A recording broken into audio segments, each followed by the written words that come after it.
네, 주택법의 예상문제 풀이 두 번째 강의는 이 주택의 공급 부분하고 주택의 리모델링 부분 문제를 풀어보도록 하겠습니다. 자, 이 공급 부분 시험 문제에서 한두 문제 정도 나오는 부분인데 굉장히 좀 어려운 부분이라서 이 잘 부분을 좀 보셔야 되겠습니다.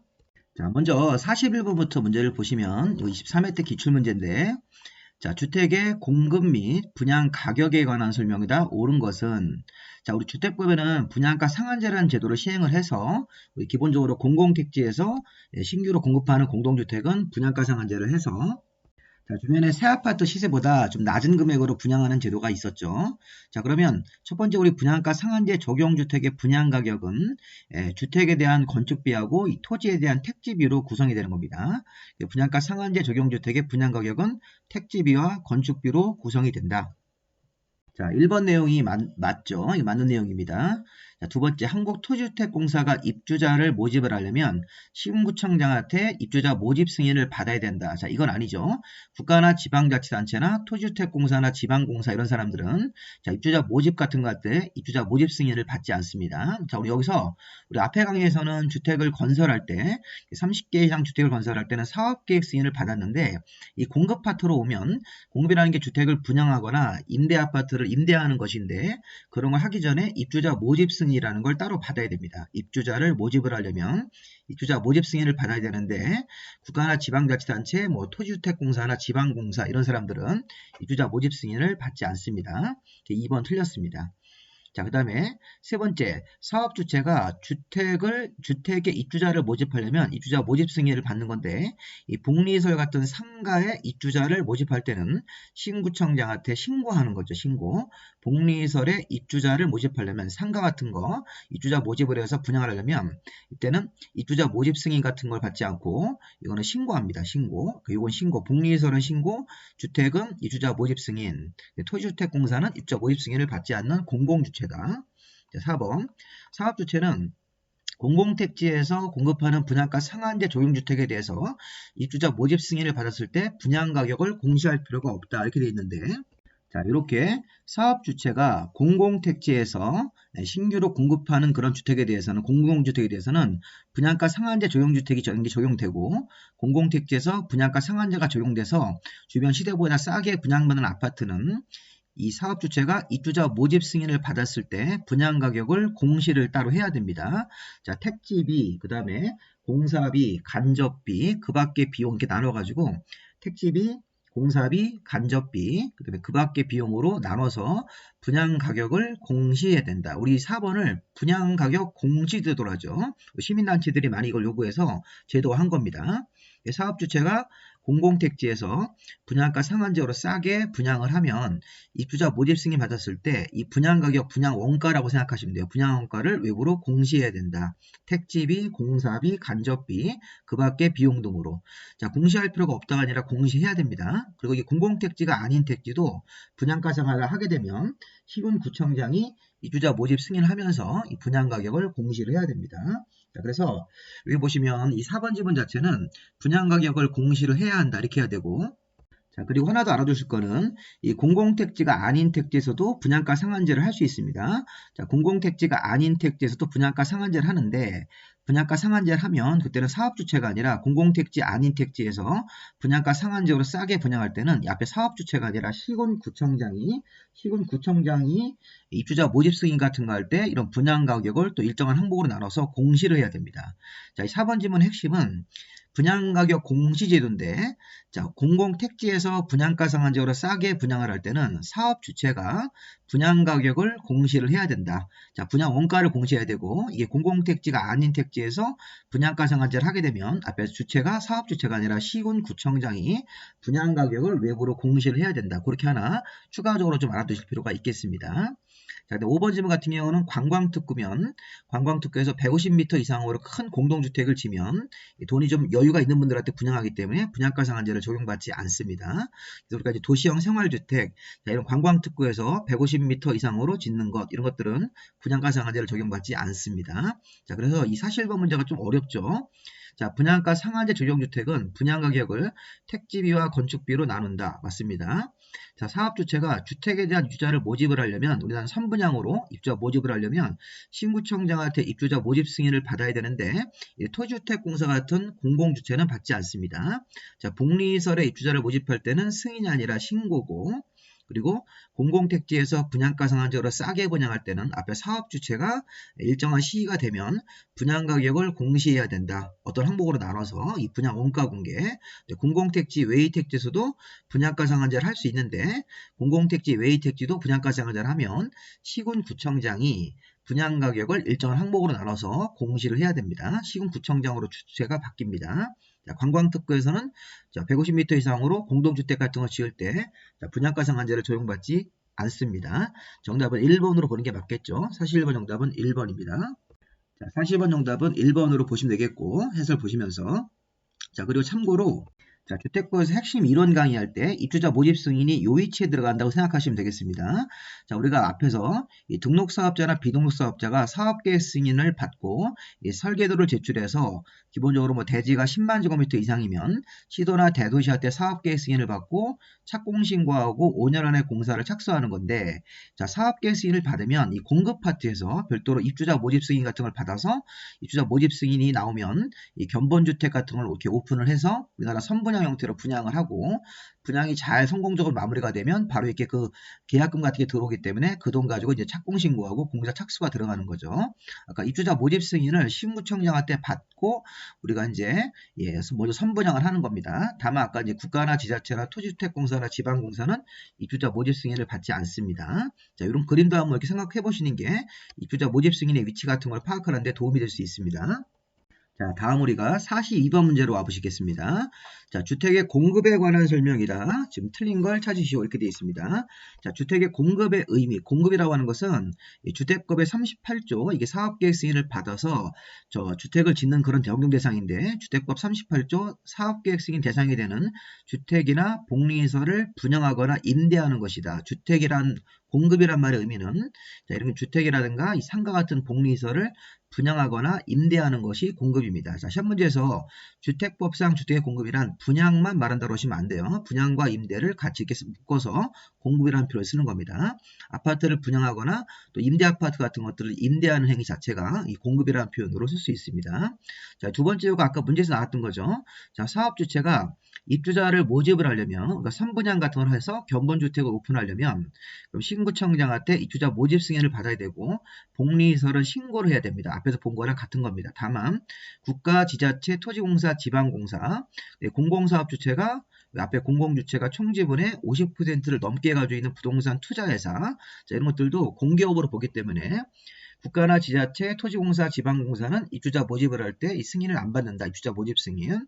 이 부동산 투자에서도 이 공공주체가 총지분의 50%를 넘게 지분을 가지고 있으니까 이게 또 공개업으로 보고 입주자 모집 승인 안 받고도 바로 입주자 모집이 가능합니다. 그리고 복리시설은 신고죠. 자, 세 번째도 아까 나왔던 거 반복입니다. 자, 사업주체가 일반인들한테 공급할 때, 공동주택 같은 걸 공급할 때, 자, 이게 만약에 분양가 상한제 한다면, 공공택지에서 분양가 상한제하고, 공공택지 외의택지도 분양가 상한제 같은 걸 하면, 그러면 이 법정된 기준에 따라서 산정가격 이하로 분양가격을 싸게 정해서 공급해야 되는 거죠. 사업주체가 일반인들한테 공동주택을 분양하는데 이런 공공택지에서는 공동주택 분양할 때 분양가 상한제를 전면적으로 시행하고 공공택지 외의택지도 이 가격 상승 우려가 있어서 국토부 장관이 별도로 이 주거정책 심의의 심의를 거쳐서 정하면 여기도 분양가 상한제를 할 수 있다는 것입니다. 그래서 분양가 상한제를 하면 법정된 기준에 따라서 정해진 가격 이하로 싸게 공급해야 된다. 이 문장의 핵심은 공공택지에서는 분양가 상한제 전면 시행이고 공공택지 외의택지는 국토부 장관이 심의를 거쳐서 정하는 지역이면 분양가 상한제가 가능하다. 이렇게 자, 공공택지 외의택지도 분양가 상한제가 가능합니다. 국토부 장관이 별도로 정하는 지역이면 자, 그 다음에 이 건축 허가를 받아서 주택과 주택 외의소를 동일한 건물로 짓는 게 이게 바로 300세대 미만의 주상복합이라고 생각하시면 되겠습니다. 자, 300세대 미만의 주상복합이 주택수가 뭐 200개, 150개 이렇게 300개 미만으로 주택과 주택 외의설이면 상가입니다. 그거를 이렇게 혼합해서 한 건물에서 이렇게 함께 짓는 게 주상복합 아파트인데, 자, 이런 것들도 입주자 모집 승인을 받아야 된다고 보셔야 돼요. 원래는 입주자 모집 승인은 이 사업계획 승인을 받아서 주택법 38조에 따라서 사업계획 승인을 받아서 주택 같은 걸 지을 때 입주자 모집 승인을 받는 건데, 주택법에서 300세대 미만의 주택과 주택 외의설을 동일한 건물로 짓는 이런 주상복합 아파트는 건축 허가를 받아서 짓는 경우도 있다. 앞에서 우리 배웠죠. 자, 이런 것들도 건축 허가를 받지만 입주자 모집 승인을 별도로 받아야 되는 겁니다. 그래서 주택법에 따라서 38조에 따라서 사업계획 승인을 받는 주택은 입주자 모집 승인을 당연히 받아야 되고, 자, 건축 허가를 받아서 이 300세대 미만의 주택과 이 주택을 300개 미만이라고 해석하시면 돼요. 앞에서 배운 거니까. 주택 외의설을 동일한 건물로 짓는 것은 주상복합 아파트니까 이런 것들도 건축 허가를 받는 거지만 입주자 모집 승인은 받아야 된다. 이렇게 되겠습니다. 그리고 이제 5번에 보시면, 자, 시군구청장이 분양가격 제한과 분양가격 공시에 관한 사항을 심의하기 위해서 분양가 심사위원회를 설치 운영을 해야 됩니다. 자, 이런 분양가 심사위원회는 사업계획 승인을 신청한 날로부터 20일 안에 분양가 심사위원회를 설치 운영을 해야 됩니다. 자, 혹시 이 분양가 심사위원회가 어느 시기에 설치되냐 이렇게 물어보면 우리 앞에서 배웠던 사업계획 승인을 받은 날로부터 20일 안에 설치 운영을 해야 된다. 자, 이 문제 정답은 우리가 4번으로 봐야 되겠죠. 자, 주택법 문제는 굉장히 어렵습니다. 자, 주택의 공급이라고 하는 것은 분양과 임대를 말한다. 이렇게. 자, 사업주체는 입주자 모집 승인을 받아서 주택 같은 것들을 분양을 해야 되는데, 시군구청장 입주자 모집 승인을 받아야 되는데, 복리시설은 신고사항으로 신고하고 복리시설 같은 것들 입주자 모집할 수 있습니다. 상가 같은 거 분양할 때는. 자, 근데 국가나 지자체나 토지공사, 지방공사 같은 공공주체, 아니면 공공주체가 총지분의 50%를 넘게 지분을 가지고 있는 부동산 투자예산은 입주자 모집 승인 대상에서 제외된다. 자, 3번. 자, 공공택지에서는 공동주택 분양할 때 일반인들한테 분양가 상한제 전면 시행이고, 공공택지 외의택지도 국토부 장관이 심의를 거쳐서 정하는 지역 등이면 분양가 상한제를 시행을 해서 법으로 정하는 가격 이하로 싸게 분양하는 지도가 있는 거고, 그 다음에 건축허가를 받아서 주택과 주택 외의설을 동일한 건물로 짓는 주상복합 아파트도 입주자 모집 승인을 얻어서 공급을 해야 합니다. 4번이 틀렸습니다. 자, 그리고 이 분양가 상한제라든가 분양가격 외부 공시제도 같은 것들에 대해서 필요한 사항을 심의하기 위해서 분양가 심사위원회를 설치 운영하도록 되어 있으니까 정답은 4번이 되겠습니다. 자, 43번. 주택법에 규정된 주택의 공급에 관한 내용이라 틀린 것은, 자, 보시면 1번 분양가 상한제 적용주택 같은 경우는, 자, 분양가 상한제 적용주택은 이제 건물값하고 이 땅값으로 이 분양 가격이 결정되게 돼 있죠. 분양가 상한제는 주변 시세보다 싸게 분양하는 건데, 그거에 대한 분양 가격은 기본적으로 토지, 택지비, 분양가 상한제로 분양받는 아파트 가지고 있는 대지 지분 같은 택지비와 이런 건축비 같은 형태로 분양 가격이 정해지는 겁니다. 자, 우리 토지임대부 분양주택의 분양 가격은 건축비로만 구성이 된다. 이거 맞죠? 자, 우리 앞에 강의에서 토지임대부 분양주택이라는 걸 배웠습니다. 자, 토지임대부는 토지는 임대하고, 자, 건물만, 토지는 이렇게 빌려 쓰고, 건물 부분만 분양받는 아파트로서 주택법상 이게 반값 아파트죠. 이 토지임대부 분양주택 같은 경우는, 자, 기본 특징이 토지임대부 분양주택은 이거는, 자, 토지의 소유권은 이 건설 사업을 시행하는 자가, 이 토지임대 분양주택을 건설하는 건설업자가 토지 소유권을 갖고 있고, 건물과 복리시설 같은 건물 부분에 대한 소유권은 이 분양을 받는 사람들이 갖는 주택이다. 그래서 이게 일명 반값 아파트가 되는 거죠. 그리고 토지임대 분양주택이면 기본적으로 임대차 기간이 40년 이내로 임대차 기간을 정하는 거죠. 자, 건물만 분양받았으니까 토지는 사업주체가 갖고 있습니다. 자, 건설 사업을 한 사업주체가 갖고 있으니까 나중에 임대차 계약 같은 걸 맺어야 됩니다. 자, 임대차 기간은 40년 이내가 원칙이고 40년 정도 최대로 하고, 그 다음에 거기 토지임대부 분양주택 소유자 75% 이상이 그 토지임대부 분양주택에 그 건물을 분양받은 사람들 75% 이상이 계약갱신을 청구하면 40년 범위 안에서 연장도 가능합니다. 자, 그래서 이 토지임대부 분양주택은 토지는 분양받지 않고 건물분만 분양받으니까 이 분양가격이 건축비료만 나오는 겁니다. 자, 분양가 상한제 조용주택은 건물 부분도 분양받고 토지도 분양받는데 주변 새 아파트보다 싸게 받는 아파트니까 택지비와 건축비라는 거로 분양가격이 정해지고 토지 임대부는 토지는 분양받지 않으니까 건축비료만 구성되는 겁니다. 기본 단어만 하시면 의미를 알 수 있을 겁니다. 자, 그럼 세 번째 보시면 등록사업자인 사업주체가 입주자 모집 승인 같은 거 받을 때는 자, 견본주택에 사용되는 마감재의 규격, 성능, 재질, 자, 모델하우스에 설치한 마감재, 바닥재, 벽지 같은 것들에 대한 규격, 성능, 재질 같은 목록표, 마감자재 목록표와 또 그 견본주택 내부를 촬영한 영상물 같은 것들을 제작해서 입주자 모집 승인 같은 거 할 때 제출을 해야 됩니다. 그래서 등록사업자 같은 민간 건설업자는 입주자 모집 승인을 받아서 이제 분양을 하려면 이 견본주택을 지어가지고 견본주택에 사용된 이 마감자재의 목록표와 견본주택을 완성하고 그 내부를 촬영한 영상물을 제작해서 입주자 모집 승인 같은 거 할 때 제출해야 되는 것입니다. 자, 4번 보시면 사업주체가 분양가 상한제 적용주택이다. 자, 공공택지에서는 분양가 상한제를 전면적으로 시행합니다. 그러면 그때는 이 분양 가격을 외부로 공시를 해야 되는 겁니다. 자, 분양 가격을 택지비 이렇게 이런 식으로 자, 공사비, 택지비, 공사비, 간접비 그 밖의 비용으로 나눠서 분양가격을 공시해야 된다. 이렇게 자, 공공택지에서 분양가 상한제로 이렇게 싸게 적용받아가지고 싸게 분양하는 아파트를 분양 같은 거 할 때는 자, 입주자 모집 공고에 입주자 모집 승인을 받고 사업주체가 입주자 모집 공고를 낼 때 분양가격을 뭐 택지비, 공사비, 간접비 그 밖의 비용으로 나눠서 공시를 해야 한다. 이렇게 그리고 자, 5번 보세요.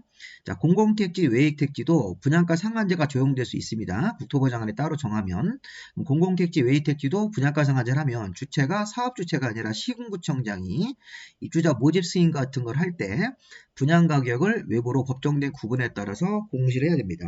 그래서 여기 법정된 구분은 택지비, 직접공사비, 간접공사비, 설계비, 감리비, 부대비 이런 식으로 나눠서 분양가격을 공시하는데 그게 중요한 포인트가 아니고 중요한 거는 분양가 상한제를 공공택지에서 할 때는 사업 주체가 분양 가격, 분양 원가 같은 것들을 공시하도록 되어 있고 자, 공공택지, 외의택지도 이런 분양가 상한제가 가능합니다. 국토부장안에 따로 정하면 그때도 분양 가격을 공시를 해야 되는데 이때는 사업 주체가 아니라 시군구청장이 분양 가격을 공시한다. 이렇게 그런 식으로 하셔가지고 요거는 입주자 모집 공고할 때, 이거는 입주자 모집 승인 같은 거 할 때는 분양 가격을 각각 공시를 해야 된다. 이렇게 분양 가격 공시제도, 분양 원가 공개제도.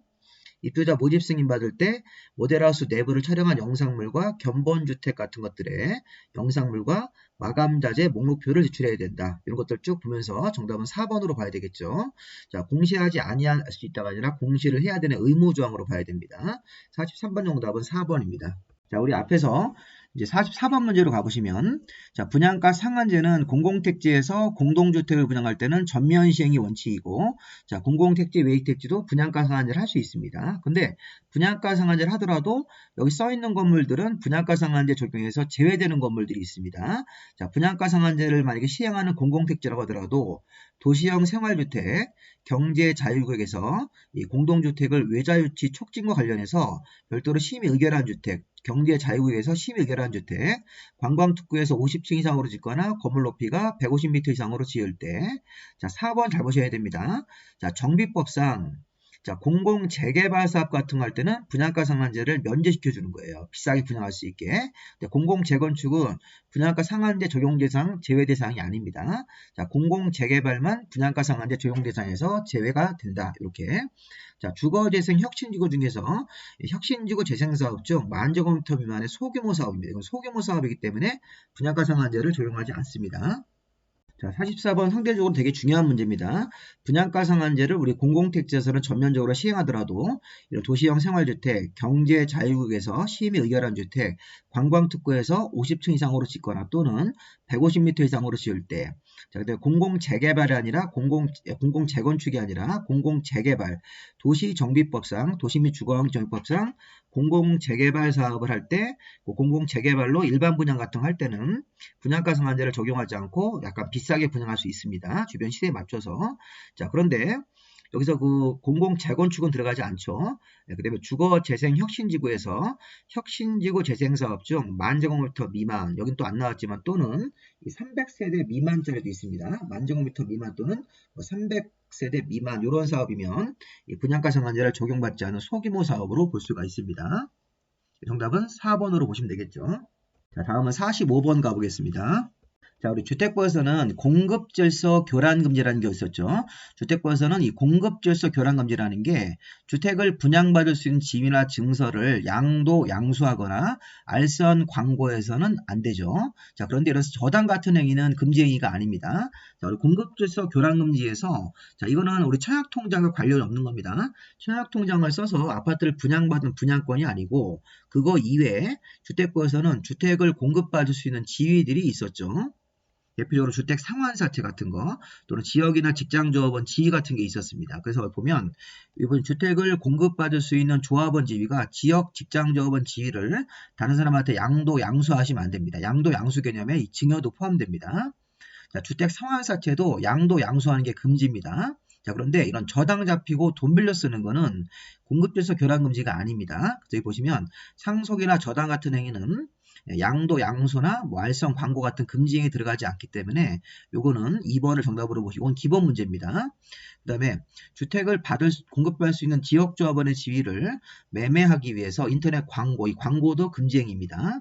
자, 주택 상환사채 매입을 위한 광고도 금지행위고, 자, 입주자 저축 증서도 있었죠. 입주자 저축 증서 이런 것들도 뭐 양도라든가 증여 등의 방법으로 사고팔고 그러면 안 되고 이게 바로 청약통장이죠. 입주자 저축 증서 청약통장 자체를 양도 양수 같은 거 했을 때는 이 공급질서 교란금지에 걸려서 기본적으로 처벌이 됩니다. 자, 그 밖에 신구청장이 발행한 무허가건축 확인서, 신구청장이 무허건축물을 강제 철거하면서 무허가건축물 확인서라는 걸 내주거나 또 철거 예정 증명서 같은 거, 철거 예정 증명서나 무허건축물 확인서, 그 밖에 뭐 공공사업 시행으로 이주대책자 확인서라는 게 나오면 그런 것들도 청약통장 없이 주택을 받을 수 있는 지위가 되기 때문에 이런 것들 자체가 공급질서 교란행위의 금지에 들어가는 겁니다. 자, 그래서 이 45번 보시면 여기 저당 상속 같은 경우는 공급질서 교란행위에 걸리지 않는다. 지역조합원의 지위, 주택 상환사채, 입주자 저축 증서, 그 다음에 무허가 건축물 확인서, 그 다음에 이주 대책자 확인서, 철거 예정 증명서 이런 것들을 우리 행정관청이 발행을 했는데 그런 걸 양도 양수하면 이런 공급질서 교란행위에 걸립니다. 다음에 46번.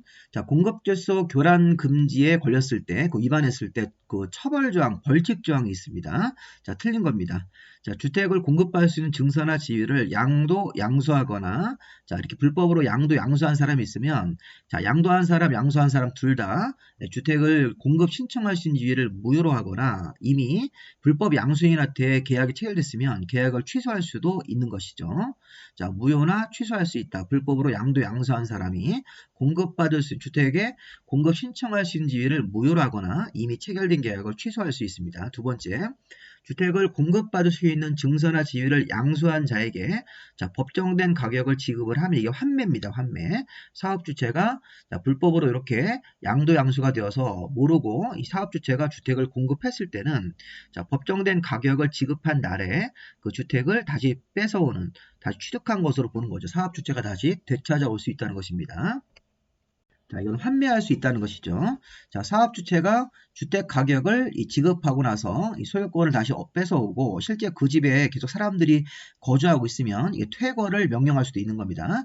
자, 불법으로 양수받은 사람이 주택을 공급받아서 거기 살고 있으면 일단 위에서 자, 법정된 가격을 지급하고 나서 그 지급한 날에 거기 사업주체가 주택의 소유권을 법적으로 취득을 하고 다시 환매할 수 있다는 얘기고 그 다음에 거기 실제 계속 안 나오고 버티고 있으면 퇴거를 명령할 수도 있습니다.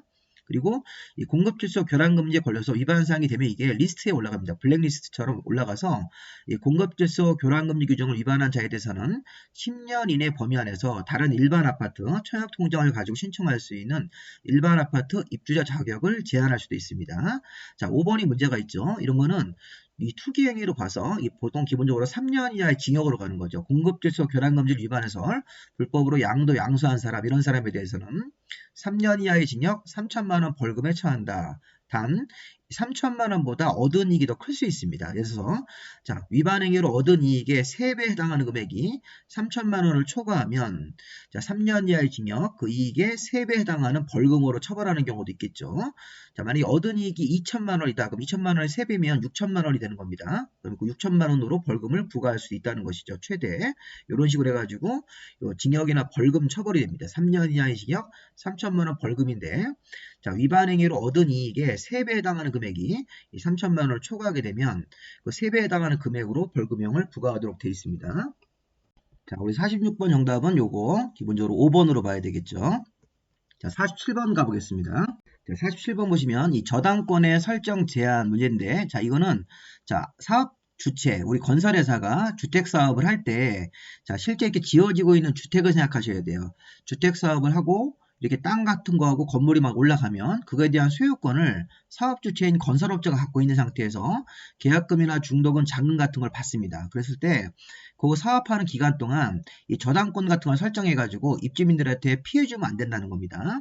저당권 설정 제한 같은 거를 하면 분양받은 사람들이 피해보기 때문에 이거 보시면 사업주체가 주로 보통 이제 주택법상 사업주체가 사업계획 승인을 받아서 자, 건설되고 있는 주택이나 대지, 자, 건설되고 있는 자, 이게 지금 사업계획 승인을 받아서 건설하고 있는 주택이나 대지에 대해서 입주자 모집 승인 신청일로부터 입주 예정자가 자, 거기 소유권 이전 등기를 신청할 수 있는 날 이후 60일까지는 입주 예정자 동의 없이 법정된 행위를 해서는 안 된다. 이렇게 되어 있습니다. 그래서 이 보면 기본적으로 사업 주체가 자, 뒤에 문제에서 다룰 건데 여기 주택조합은 제외하시고 나머지 사업 주체는 사업계획 승인을 받아서 주택 같은 걸 건설하고 또 대지 같은 걸 조성할 때 입주자 모집 승인 신청일로부터 자, 입주 예정자가 자, 소유권 이전 등기. 자, 우리가 아파트가 완공되면 사업 주체가 자기 앞으로 보존 등기를 하고 이 분양받은 사람들 여기 입주 예정자들한테 소유권 이전 등기를 할 수 있는 날이 있습니다.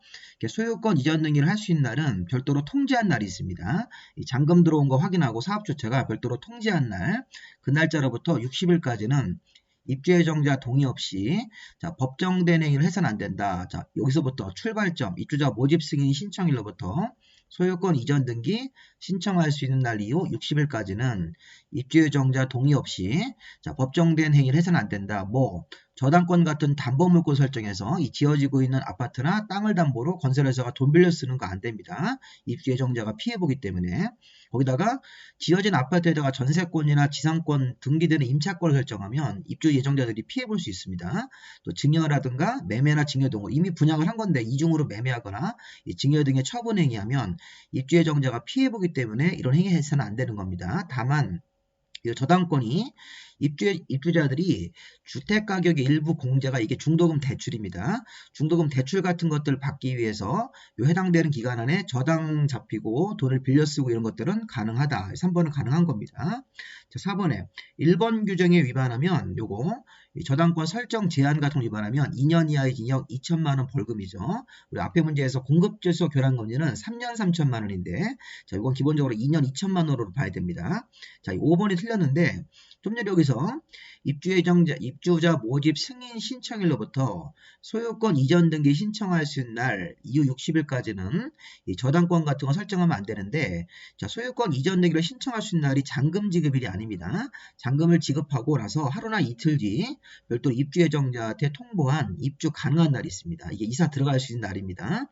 잔금을 치르고 뭐 하루나 이틀 아니면 한 일주일 뒤에 입주 예정자한테 통보한 입주 가능한 날이 따로 있기 때문에 입주 예정자한테 통보 가능한 날이 소유권 이전 등기 신청할 수 있는 날이다. 이렇게 해서 이 답을 5번으로 보시면 되겠습니다. 저당권 설정 제한. 자, 그리고 참고로 이 저당권 설정 제한도 여기 보시면 이 저당권 설정 제한이 자, 주택조합이 아닌 사업주체는 언제부터 언제까지고 자, 주택조합인 사업주체는 아까 제가 주택조합을 앞에서 제외하라고 제가 파란색으로 별도로 표시를 했습니다. 교재도 그런 거 좀 표시 좀 해주시고 자, 주택조합이 아니면 뭐 등록사업자 같은 사람들 이런 등록사업자 사람들은 사업계획 승인 신청이라는 걸 하고 사업계획 승인 나오고 그 다음에 입주자 모집 승인 신청한 날로부터 이렇게 쭉 가셔가지고 자, 소유권 이전 등기 신청 가능한 날부터 60일까지가 여기가 저당권 설정 제한기간. 그리고 주택조합일 때는 입주자 모집 승인 신청이 아니라 사업계획 승인 신청입니다.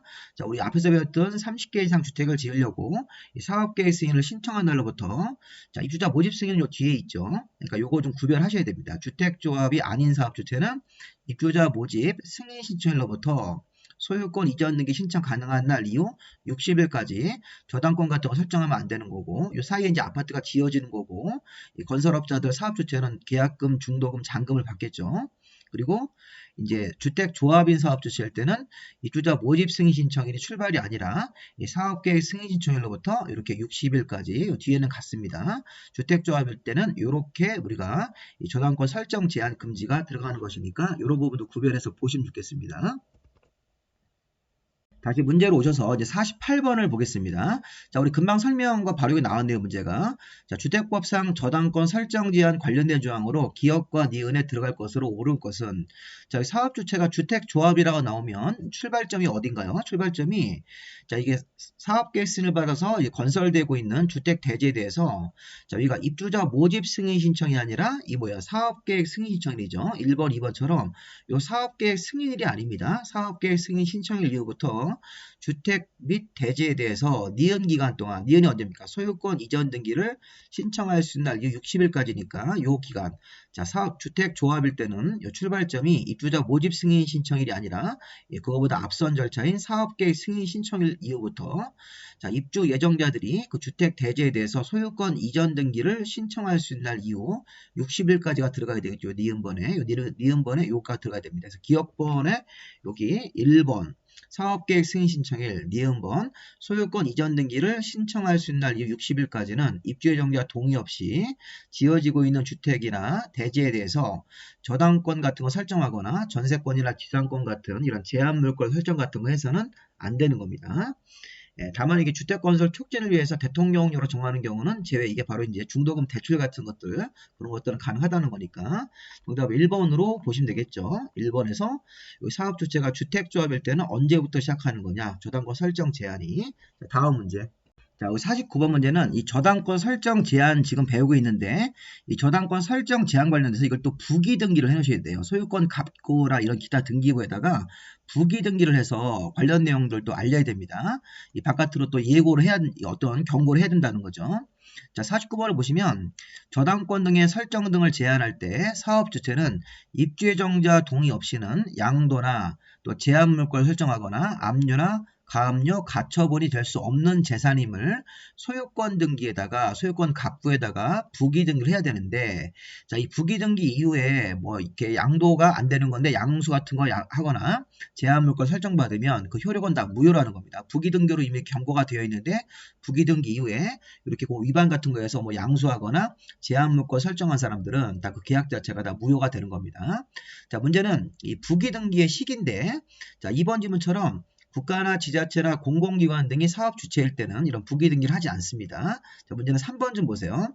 자, 지금 우리 사업 주체가 주택을 지을 때 주택을 지을 땅은 이미 확보가 되어 있고 주택은 지금 건설되고 있는 상태입니다. 그래서 지금 보시면 주택 건설 대지 땅에 대한 부기 등기는, 이 땅에 대해서 부기 등기는 입주자 모집 승인 신청과 동시에 하는 겁니다. 자, 이 3번 틀렸습니다.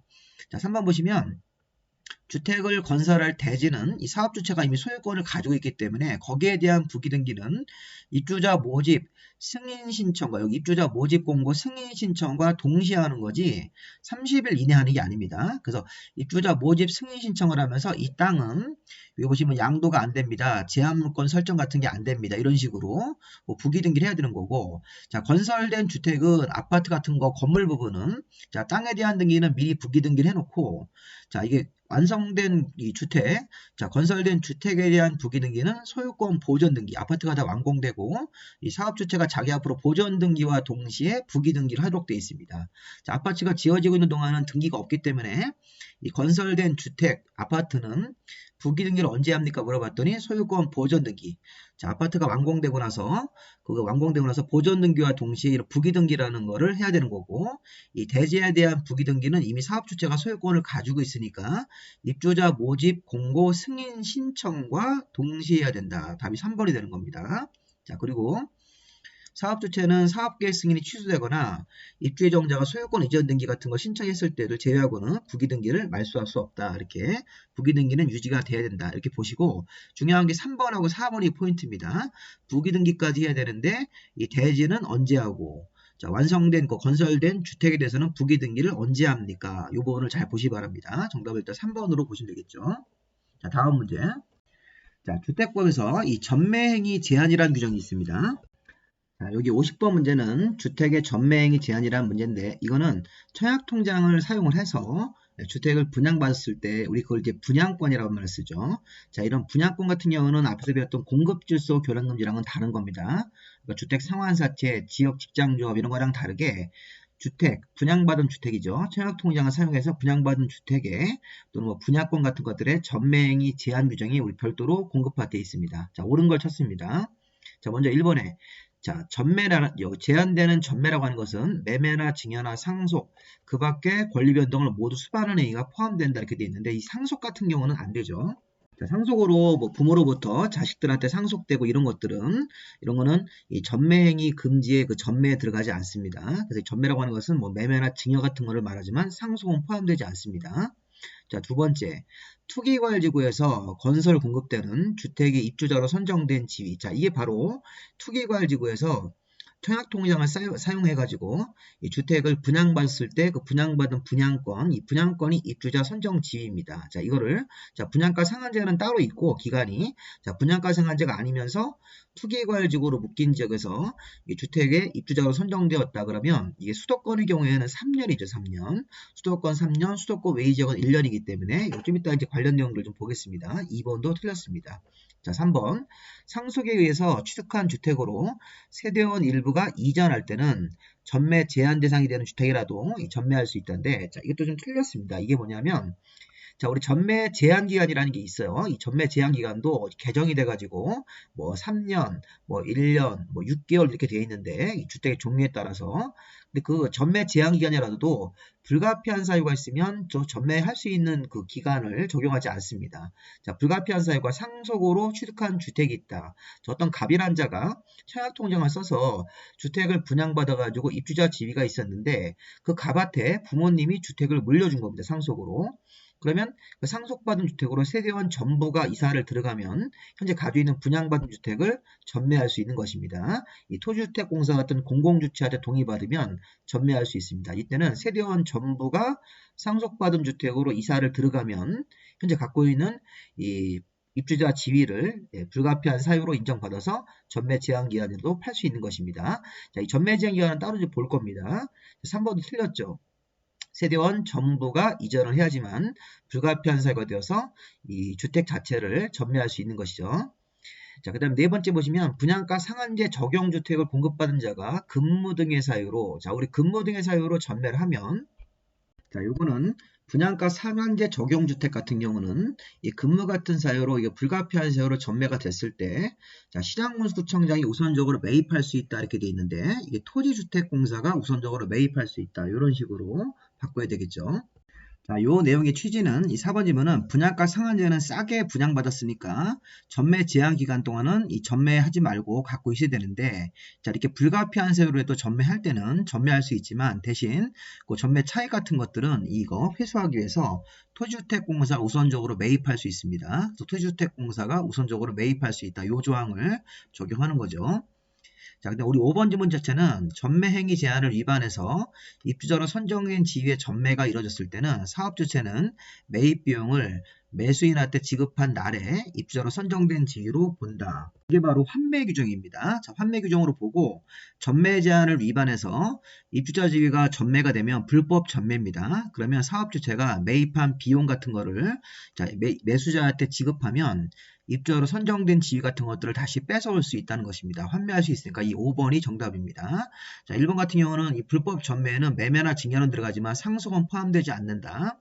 자, 투기과열지구에서 입주자로 선정된 지위가 있다. 분양가 상한제가 아니고 분양가 상한제가 아닌 투기과열지구라면 입주자 선정된 지위는 이 5년간이 아니라 3년간 수도권에서 전매 금지입니다. 자, 상속에 의해서 취득한 주택으로 세대원 일부가 이사가는 게 아니라 전부가 이사를 나가야지 이 부득이한 사유로 전매할 수 있는 사유가 되는 거고, 자, 분양가 상한제는 싸게 받은 주택이다. 그래서 이 전매 제한 기간 동안 갖고 있다가 나중에 팔아야 되는데 이 전매 제한 기간 내에 이건 불가피한 사유, 근무지 변경으로 불가피한 사유로 이렇게 세대원 전부가 이사를 나가게 되면 토지주택공사가 우선적으로 매입할 수 있습니다. 자, 5번 같은 경우는 환매 규정으로 불법 전매가 내졌을 때는 사업주체가 매입 비용을 지급한 날에 입주자 선정된 지위를 취득한 것으로 본다. 정답이 5번 되겠습니다. 자, 우리 참고로 이 본문에 우리 그 입주자 선정 지위 전매 제한 규정을 한번 그 요약서를 좀 띄워놓고 한번 간단하게 좀 보겠습니다. 이게 굉장히 복잡하지만 좀 중요한 부분들을 좀 찾아서 보여야 됩니다. 자, 일단은 입주자 선정 지위나 주택은 전매가 제한된다는 것은 청약통장을 사용해서 입주자 선정된 지위 분양권을 취득하거나 이제 아파트가 완공돼서 입주하면 그 주택 자체를 전매할 수 없다. 청약통장을 사용한 겁니다. 자, 원칙을 보시면 사업주체가 자, 건설 공급하는 주택 가로 열고 입주자로 선정된 지위를 포함한다. 그래서 우리가 이제 모델하우스에서 청약 신청을 해서 당첨되면 입주자 지위고, 자, 아파트가 완공돼서 입주를 하면 그 주택 자체가 되는 겁니다. 자, 입주자 선정된 지위 분양권이나 완공돼서 입주한 주택은 저기 보니까 10년 범위 안에서 별도로 정하는 기간 동안 전매나 전매할선이 금지된다. 근데 이 10년 범위인데 기간이 많이 개정해서 줄었죠. 자, 기본적으로 전매나 전매할선 금지다. 청약통장을 사용해서 분양받은 입주자 선정된 지위나 또 입주한 주택에 대해서는 전매나 전매할선 금지인데 매매나 증여를 포함한 전매할선 금지인데 상속은 제외입니다. 그리고 이게 기본적으로 이제 전매 제한되는 게 이렇게 되어 있습니다. 여기 보시면 이 분양가 상한제가 일단 가장 기본입니다. 분양가 상한제로 싸게 받은 주택, 요거에 대해서 전매 제한 기간이 있고, 자, 분양가 상한제가 아니라도 여기가 투기과열지구나 조정대상 지역, 투기과열지구나 조정대상 지역으로 묶인 지역도 전매 제한 기간이 있고, 또 여기 보시면 공공택지, 외의택지에서 짓는 일종의 민영주택 같은 거, 자, 공공재개발 사업 같은 거로 주택을 일반 분양할 때도 이 전매 제한 기간이 있는데 복잡하니까 그냥 이 분양가 상한제를 먼저 중심으로 보고 분양가 상한제가 아니면서 투기과열지구, 분양가 상한제가 아니면서 조정대상지역 이렇게만 개념을 잡으시면 되겠습니다. 이런 것들은 참고로 보시고, 자, 이런 것들이 분양받으면 전매 제한이 되는 겁니다. 자, 밑에 기산일을 보시면 만약 전매 제한 기간이 3년이면 언제부터 출발한 거냐면 입주자로 선정된 날부터 기산점이 3년을 재는 겁니다. 그리고 전매 제한 기간이 이렇게 두 군데 걸리면 그냥 가장 긴 전매 제한 기간을 적용한다. 그리고 세 번째 보시면 토지 대지 말고 건물에 대해서만 전매했을 때도 전매 제한에 걸리는 겁니다. 자, 그 다음에 행정형벌 보시면 4번은 참고로 보시고, 자, 행정형벌은 3년 이하의 징역 3천만 원 벌금인데 이것도 아까 저기 공급질서 교량금처럼 얻은 이익에 전매 제한 위반으로 얻은 이익의 3배에 해당하는 금액이 3천만 원 초과하면 3년 이하의 징역 3천만 원 이하에 해당하는 벌금으로 또 여기 3배에 해당하는 벌금으로 부과하는 거죠.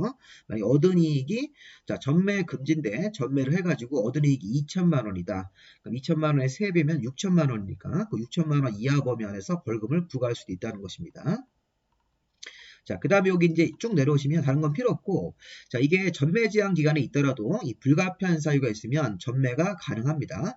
여기 토지주택공사나 공공사업 주체의 동의를 받아서 자, 전매 제한을 할 수 있다는 겁니다. 만약에 이 공공사업 주체나 토지주택공사한테 분양받은 주택은 전매 제한 기간이 뭐 3년이나 뭐 1년이나 있다고 하더라도 이 생업상의 불가피한 전매이기 때문에 예를 들어서 근무나 생업, 질병, 치료, 취약, 결혼 같은 이유로 세대원 전부가 다른 도시로 이사를 나갈 때 우리는 불가피한 사유가 되는데, 예를 들어서 제가 서울에서 주택을 분양받았는데 자, 결혼을 하거나 뭐 근무지의 변경으로 제주도로 이사를 나가게 됐다. 세대원 전부가 이사를 나가면 불가피한 사유가 됩니다. 다만 이런 근무, 생업, 질병, 치료, 취약, 결혼이 수도권으로 들어오는 경우는 안 됩니다. 이거 불가피한 사유로 볼 수가 없으니까 전매 제한 기간 동안 전매를 못 합니다.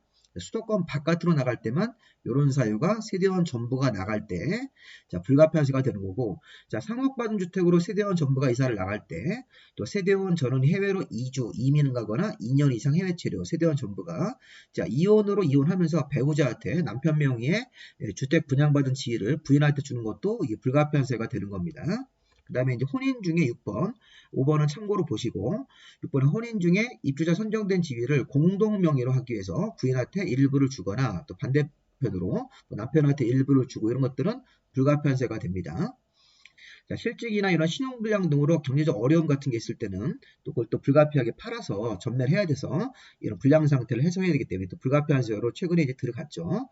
자, 여기서 8번 같은 경우도 채무 이행을 못해서 경매나 공매가 진행된 경우도 불가피한 사유로 보고 경제적인 이유로 불가피하게 이렇게 전매할 수 있는 사유로 보는 겁니다. 자, 그럼 불가피한 사유가 있으면 전매가 가능하다. 특히 여기 1번, 2번, 3번 이런 것들은 세대원 전부가 이사를 나가야 됩니다. 자, 다음 보시면 이 전매 제한 기간을 보시면 아까 전매 제한 기간이 분양가 상한제, 아까 우리 분양가 상한제 같은 거 있었고 분양가 상한제가 아니면서 투기 과열지구, 분양가 상한제가 아니면서 조정 대상 이렇게 해석하시면 되는데 자, 기본적으로 이게 1번, 2번은 분양가 상한제는 여기 지금 3번에 있습니다. 분양가 상한제 여기 3번에 있으니까 이 분양가 상한제 지역은 따로 이걸 별도로 먼저 보고 분양가 상한제가 아니면서 투기 과열지구 이런데 분양가 상한제가 아니면서 조정 대상적이라는 말로 이 기간을 이제 전매 제한 기간을 판단하시면 되겠습니다. 자, 먼저 우리가 이 분양가 상한제 3번을 먼저 보시면 자, 분양가 상한제를 하면 싸게 분양받는 아파트를 자, 우리 공공택지에서는 수도권에서는 3년 자, 분양가 상한제고 싸게 받고 공공택지에서 수도권 외지역 공공택지로 1년간 전매 제한. 자, 이게 과거에는 이게 막 10년, 뭐 5년, 8년 그랬는데 이게 다 개정이 된 거죠.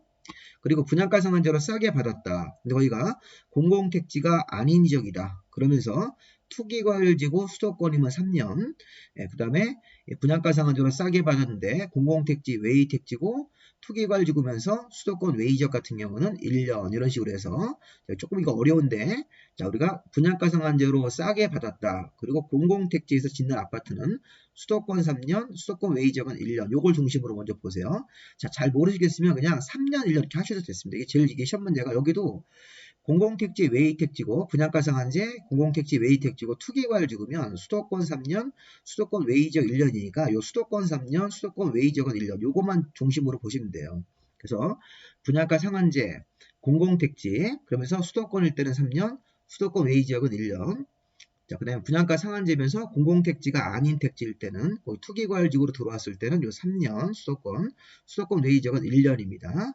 자, 투기과열지구 아닌 지역들은 요거는 그냥 참고로 보시고 1년 6개월이고 자, 그럼 우리 분양가 상한제가 딱 나오면 전매 제한 기간이 기본적으로 가번을 낼 시험 문제가 가능성이 많으니까 수도권 3년, 수도권 외의지역은 1년입니다. 자, 그리고 이제 분양가 상한제를 하지 않으면서 자, 분양가 상한제가 아니면서 투기과열지구면 비슷하네요. 수도권 3년, 수도권 외의지역은 1년. 그리고 분양가 상한제가 아니고 조정 대상적으로 묶인 지역일 때도 여기 보니까 이 과열지역, 우리 조정 대상 지역은 과열지역과 위축 지역이 있는데 이 과열지역은 수도권 3년, 수도권 외의지역은 1년이니까 자, 이 복잡해요, 사실은.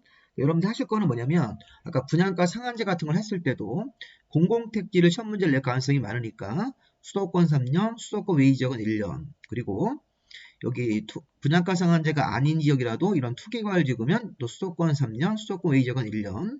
자, 조정 대상 지역 같은 데로 들어갔을 때도 자, 분양가 상한제가 아니지만 조정 대상 지역도 과열 지역을 중심으로 보는 겁니다. 위축 지역은 보지 마시고 과열 지역에서 수도권 3년이니까 수도권 외의지역은 1년. 그러니까 여러분 할 거는 수도권은 3년, 수도권 외의지역은 1년 이 조항이 제일 많이 나오기 때문에 이거 중심으로 외우시면 되겠습니다. 어려우시면 그냥 수도권 3년, 수도권 외의지역은 1년 그러시면 맞을 가능성이 제일 많습니다. 전매 제한기간. 자, 그렇게 해서 전매 제한기간까지 한번 보시면 되겠습니다. 나머지도 있는데 이런 것들은 그냥 참고로 보시고 자, 다시 우리가 문제로 돌아가실까요? 아까 50번 문제에서 이 불법 전매 행위에는 매매나 증여만 금지되는 거지 상속은 제외 그렇게 된 거죠. 아까 투기과열지구가 분양가 상한제가 아니면서 투기과열지구면 수도권일 때는 3년, 수도권 외의지역은 1년이니까 그렇게 한번 보시면 되겠습니다. 자, 상속으로 취득한 주택으로 세대원 전부가 이전을 해야지 이 불가피한 전매 제한 가능한 사유로 볼 수 있죠. 자, 분양가, 자, 요건 아까 설명이 없을 거지만 따로 그냥 외워두세요. 분양가 상한제 적용주택은 싸게 분양받은 거다. 그러면 근무 같은 이유로 불가피한 사유로 전매할 때 일반 부동산에서 전매하지 말고 토지주택공사가 우선적으로 매입할 수 있는 규정이 있습니다. 자, 분양가 상한제만 그러합니다.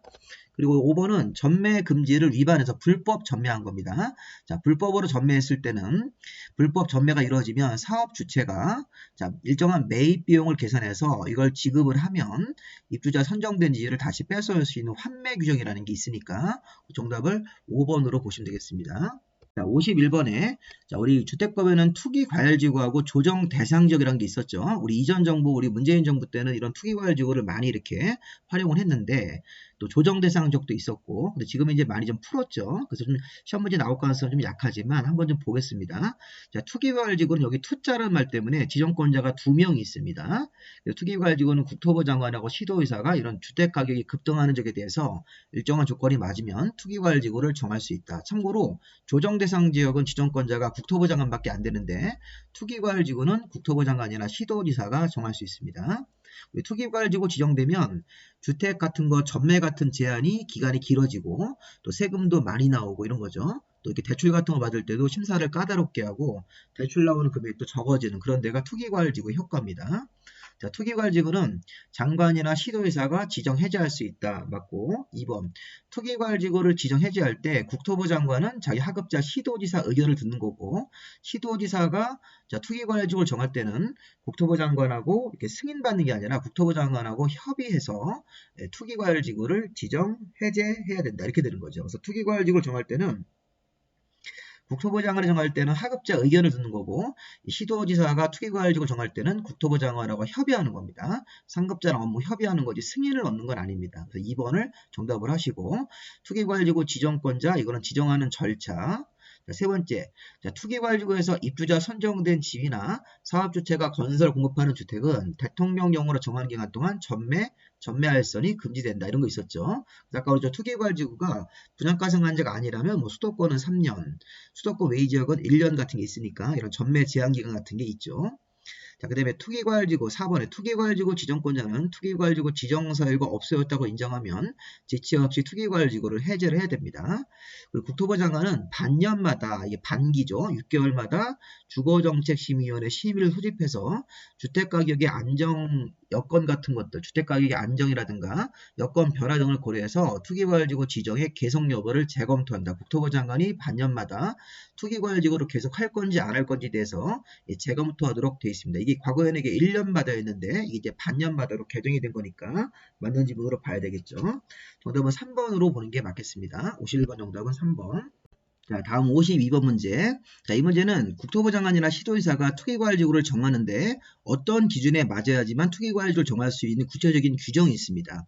자, 여기 보시면 자, 투기과열지구는 주택가격 상승률이 물가 상승률보다 현저히 높은 지역이면서 1번이나 2번 같은 거에 맞아야 됩니다. 첫 번째 보시면 투기과열지구로 지정되는 날이 속하는 달 전달로부터 자, 이게 2개월간 주택의 월평균 청약경쟁률이 5대1을 초과하거나 국민주택 규모의 주택만 뽑아서 청약경쟁률이 모두 10대1을 초과하면 여기가 바로 청약경쟁률이 높은 지역들이죠. 여기 양가로 1번은 주택 수요가 많은 지역이라고 보시면 돼요. 주택 수요가 많아서 청약경쟁률이 주택 전체의 청약경쟁률이 5대1 국민주택 규모의 소형주택의 청약경쟁률이 10대1 이렇게 2개월간 조사해서 투기과열지구를 지정하는 날이 9월 3일이다. 그럼 9월 3일의 전달이 8월이죠. 8월부터 소급해서 2개월이니까 8월달, 7월달 이렇게 2개월 동안 조사해서 자, 주택의 월평균, 주택 전체의 월평균 청약경쟁률이 모두 5대1을 초과하거나 국민주택 규모의 작은 주택, 이런 작은 전용 85제곱미터 이하의 주택의 청약경쟁률이 모두 10대1을 초과하면 주택 수요가 많은 지역이니까 투기과열지구를 정할 수 있고 자, 2번 같은 경우는 공급이 축소한 지역입니다. 여기 주택의 주택 분양 실적이 주택 분양 실적이 직전을보다 요거 30% 이상 감소한 지역이죠. 30% 이상 감소한 지역이면 주택 분양 실적이 지난달보다 많이 줄은 겁니다. 이런 것들도 있으니까 이런 지역들이 그래서 보시면 2개월 그 다음에 여기 5대1 여기 기본적으로 여기서 보시면 10대1이 됐죠. 기억번이 2개월 니은번에 여기 10대1 비급번은 30% 이상 감소한 지역으로 주택 분양이 확 줄어든 지역들 한 달 여기 직전하고 비교해서 좀 보시면 답이 3번 되겠죠. 이 3번을 정답으로 보시면 되겠습니다.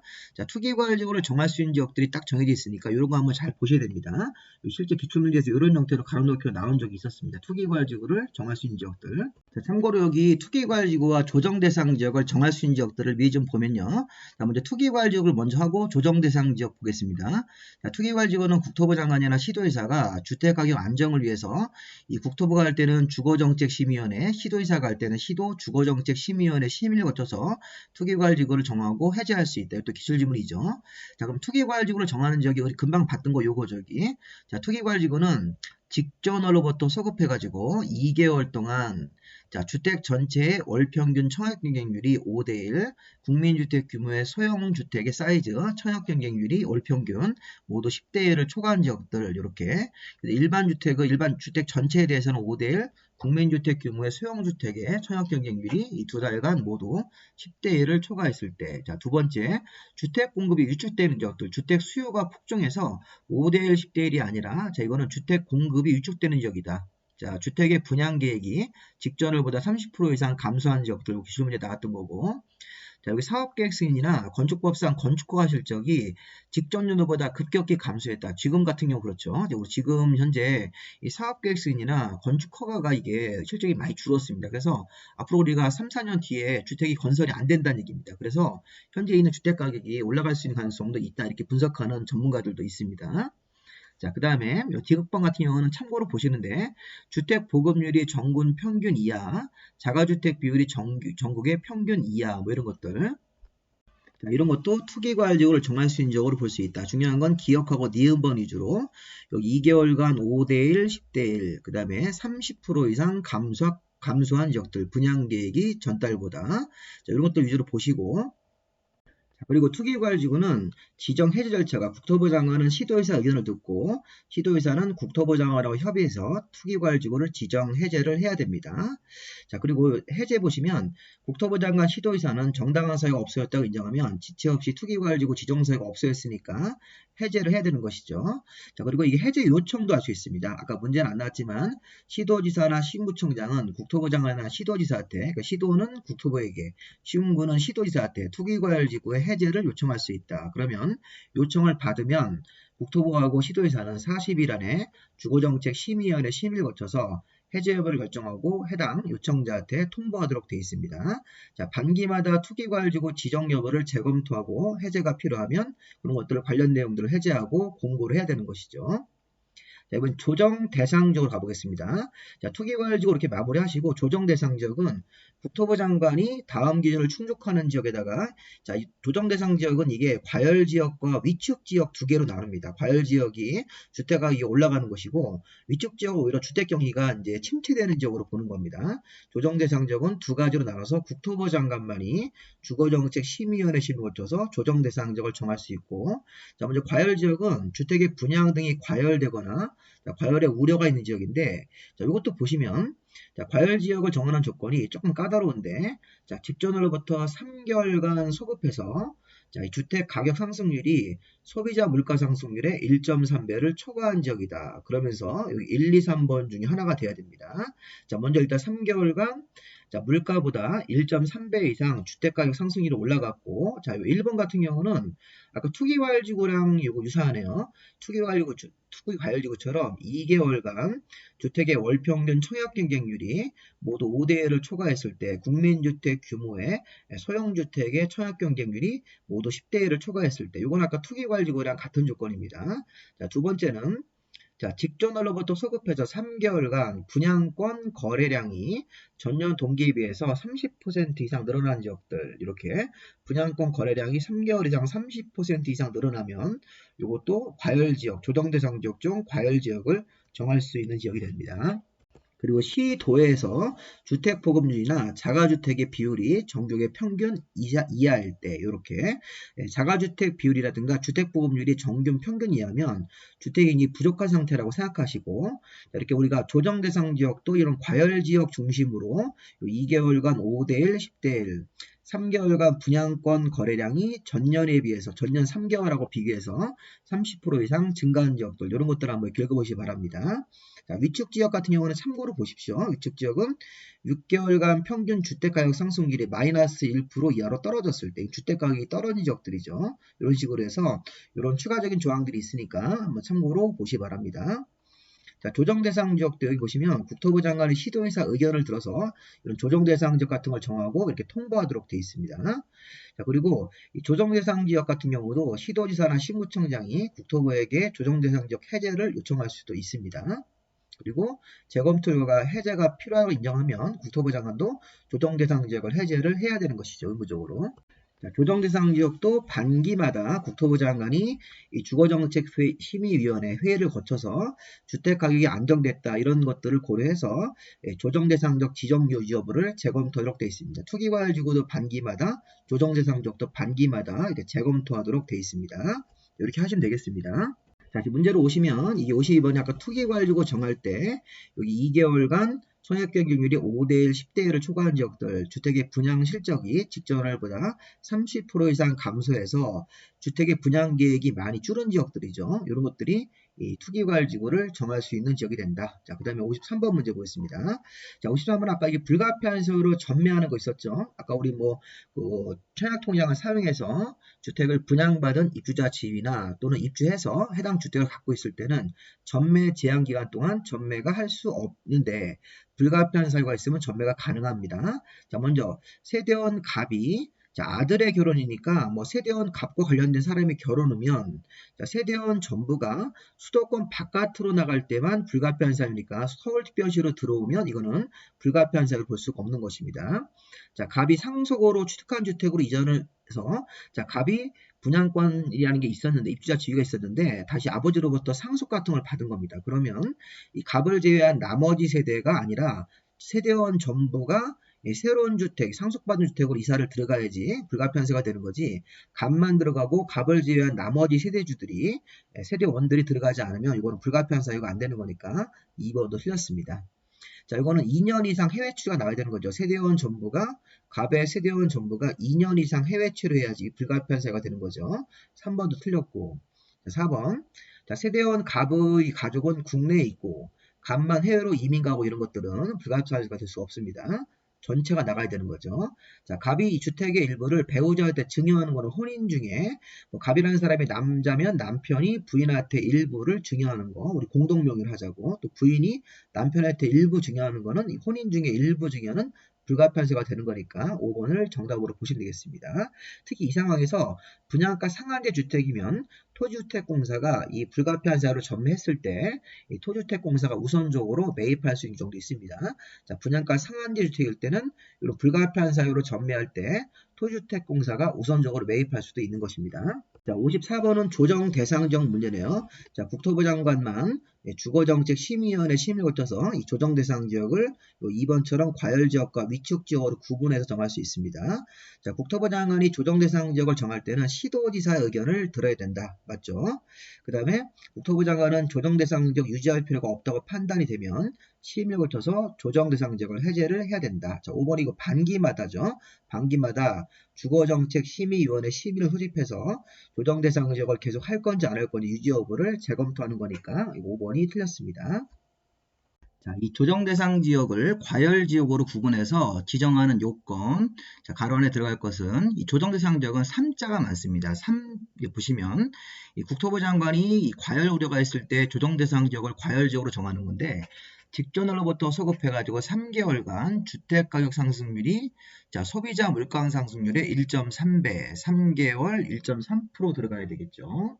이렇게 보시면 3개월 1.3%이기 때문에 정답이 4번 보시면 되겠습니다. 그러면서 여기 보시면 3개월간 소비자 물가 상승률의 1.3배를 초과했다. 주택가격 상승률이. 그러면서 2개월간 주택 전체의 청약변경률이 월평균 모두 2개월간 5대1. 그 다음에 국민주택 규모의 청약 경쟁률이 10대1 그리고 또 3개월간 분양권 전매 거래량이 전년 동기 3개월과 비교해서 30% 이상 증가한 적이니까 자 이렇게 우리가 30% 3개월 이런 발로 가지고 이 조정 대상 지역을 살짝 구별해 보시기 바랍니다. 과열 지역으로.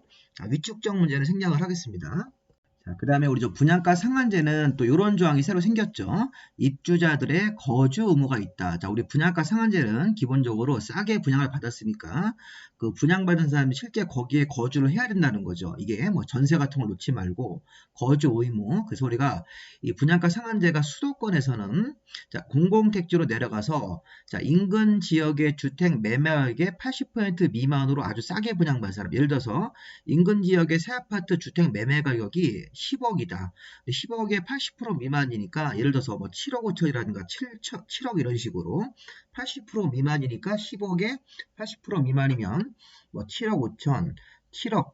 자, 주변에 새 아파트 시세가 10억인데 뭐 7억이나 7억 5천처럼 80% 미만으로 분양받은 사람들은 5년간 실제 거주 의무가 있습니다. 자, 공공택지에서 분양 가격이 인근 지역의 주택 매매 가격의 80% 이상, 만약에 10억짜리 아파트를 뭐 8억 5천 이런 식으로 9억에 받은 사람들은 3년간 전매. 자, 여기 그 거주 의무가 있는 것이죠. 이건 거주 의무니까. 그리고 이게 수도권에서 분양가 상한제를 하는데 공공택지, 외의택지 같은 경우도 여기 인근 주택 매매 가격의 80% 미만이면 이거는 또 3년이 되는 거고, 그러니까 보시면 밑에 여기 80% 이상이면 2년이 되는 거니까 이게 5, 3, 3, 2가 되는 겁니다. 5년, 3년, 그 다음에 3년, 2년 이런 식으로 해서 입주자들의 거주 의무가 있는데 주로 기업번호를 시험 문제 낼 가능성이 많습니다. 자, 분양가 상한제로 싸게 받았다. 근데 공공택지에서 인근 지역의 주택 매매 가격보다 80% 미만으로 아주 싸게 받은 사람들은 5년간 거주 의무.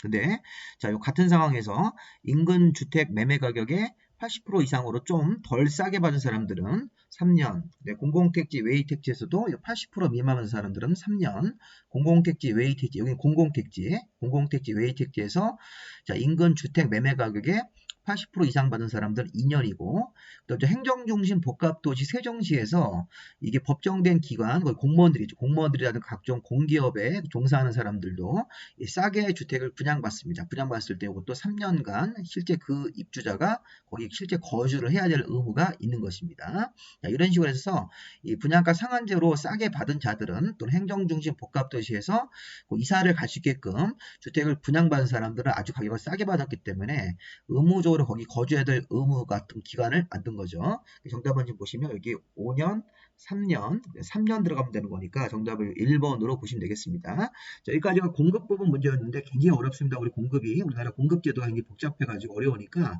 설명한 걸 다시 한번 좀 보시고 좀 이런 설명도 좀 부원해서 붙였습니다. 자, 다음 주택법의 마지막 파트가 공동주택의 리모델링입니다. 저 주택법에서는 아파트 연립 다세대 같은 것들을 리모델링을 할 수 있습니다. 주택법 관련 조항에 맞게. 자, 물론 이제 주택법상 리모델링이 아닌 뭐 일반 상가 리모델링 이런 것들은 저희는 이제 건축법에 따라서 리모델링 사업을 진행한다고 보시면 되겠습니다. 자, 공동주택 리모델링인데, 자, 먼저 57번 문제를 보겠습니다. 자, 이 문제가 굉장히 중요한 부분이죠. 자, 주택법상 리모델링 조합에 관한 설명이다. 틀린 것은, 여기 쟁점은 리모델링 조합은 설립인가 받을 때도 동의, 리모델링 허가 같은 거 받을 때도 동의가 2번 필요한 겁니다. 자, 우선 자, 리모델링을 할 때, 특히 조합이 사업을 할 때, 자, 주택단지니까 여러 동이 있는 주택단지를 리모델링 할 때는 각 단지의 전체 구분 소유자, 전체 동그라미, 전체 구분 소유자와 의결권의 각 3분의 2니까 전체 소유자와 전체 소유자 가지고 있는 의결권의 3분의 2 이상 결의를 각각 받고 전체 3분의 2 각동별 구분 소유자 의결권의 각 과반수 결의로 조합 설립인가를 신청을 해야 된다. 이게 무슨 얘기입니까? 조합은 설립이 먼저 돼야 되죠. 리모델링 조합을 설립인가로 설립을 하려면 각동별 과반수 이렇게 하시면 돼요. 중간에 있는 말 구분 소유자 의결권의 각이란 말은 그냥 무시하고 각동별 과반수 전체 3분의 1 이상 동의를 받아서 그래서 각 주택 단지니까 각 동별로 아파트가 있을 거니까 각 동별 소유자 3분의 2 전체 소유자 각 동별이 과반수죠. 자, 각 동별 구분 소유자 의결권의 각 과반수니까 그냥 각 동별 과반수 그 다음에 요 전체 소유자 및 의결권의 각 3분의 2니까 요거를 동의를 받아서 조합 설립인가를 받아야 됩니다. 이게 이제 도치가 되어 있는데 여기 전체를 앞으로 빼고 각동을 뒤로 뺐으니까 각동별 과반 전체 3분의 1. 자, 근데 밑에 2번은 뭐냐면 리모델링 조합이 설립인가를 받으면 다음 절차가 리모델링 허가를 받으셔야 돼요. 원칙적으로. 그러니까 리모델링 조합은 전체 75%, 자, 그 다음에 각동별, 여기 각동별, 여기 50%. 자, 지금 전체 75%, 각동별 50%라는 동의를 한 번 더 받아야 됩니다. 리모델링 허가를 받을 때. 리모델링 조합은 조합 설립인가 할 때는 1번 동의. 리모델링 조합 설립인가 이후에 리모델링 설계도를 만들어서 리모델링 허가라는 걸 받을 때는 전체가 75%, 각동별 50% 이상 동의를 추가로 얻어야 됩니다. 자, 3번 같은 경우는 한 동짜리 나홀로 아파트를 리모델링 할 때는 1번, 2번은 주택 단지로 여러 동이 있는 그런 아파트를 리모델링 하는 거고, 한 동짜리 리모델링 할 때는 조합 설립인가 받을 때 각동은 없어지고 이 전체 3분의 2만 남아서 여기 그 한 동짜리 리모델링 할 때는 이 3분의 2 소유자의 3분의 2, 그 다음에 한 동짜리 리모델링 할 때는 허가 받을 때도 이 각동은 없어지고 여기 전체 소유자하고 의결권의 75%니까 한 동짜리 리모델링 할 때는 요 각동의 과반수, 각동의 50%가 없어지고 전체 구분 소유자 3분의 2 받아서 조합 설립인가를 받고, 한 동짜리 리모델링 할 때는 리모델링 허가 받을 때는 여기 전체 구분 소유자하고 의결권의 75% 동의를 받아서 리모델링 허가를 받아가지고 리모델링 사업에 착수할 수 있습니다. 자, 그 다음에 4번은 리모델링이 종류인데, 리모델링은 자, 사용 검사를 받고 나서 10년 이상 기간이 경과했음을 증명하는 서류를 낸다. 리모델링이 대선 형태가 있고 증축이 있는데, 자, 대선 형태는 세대 면적이나 세수가 증가되지 않기 때문에 사용 검사 받고 10년만 경과하는 서류가 들어가면 조합 설립이 되고, 자, 리모델링이 증축형으로 할 때, 리모델링 주택조합의 설립인가에서 증축형으로 할 때는 자, 최소한 15년은 지나야 되죠. 정확한 표현은 요 가로 안에. 자, 증축형으로 리모델링 할 때는 자, 15년 이상 20년 미만 범위 안에서 조례가 정하는 연수가 지난 그런 서류가 들어갔을 때, 그래서 리모델링 같은 거 할 때 최소 15년 이상은 지나야 된다. 15년 이상이니까. 자, 대선 형태 할 때는 10년 정도 이상 기간이 지났다는 걸 증명하는 서류를 제출해서 리모델링 조합 설립을 합니다. 자, 리모델링 주택조합은 자, 이 법인이 아닙니다. 리모델링 주택조합은 설립인가만 받으면 되기 때문에 설립인가 신청할 때 조합원 전원이 자필로 연명한 규약입니다. 규약. 리모델링 주택조합의 법적 성격이 법인이 아닌 단체이기 때문에 자, 이런 규약이라는 내규를 만들어서 제출해가지고 설립인가를 받는 거지 정관을 제출하는 게 아닙니다. 조합이 아니니까. 정답은 5번으로 보시면 되겠습니다. 그래서 이 문제 굉장히 중요한 거예요. 리모델링 조합에서 이거 설립인가 받을 때 동의, 각동별 과반, 전체 3분의 2, 단지일 때, 이거 리모델링 허가 받을 때는 각동별 50% 이상, 전체 75%. 이건 한 동짜리 리모델링 할 때는 각동별로 과반수, 각동별 50%를 지우고 이 3분의 2와 75%만 받으면 된다. 자, 리모델링 조합의 설립인가 받을 때는 서류를 내는데, 자, 대선 형태로 할 때는 10년만 지났다는 서류가 들어가면 되는 거고, 증축형으로 들어갈 때는 최소 15년 이상, 그렇게, 자, 15년 이상 20년 미만 범위 안에서 조례가 정하는 기간이 지났다는 그런 아파트의 경관 연수가 서류로 증명되어서 제출이 돼야 됩니다. 자, 리모델링 주택조합은 법인이 아니다. 그래서 설립인가만 받으면 된다.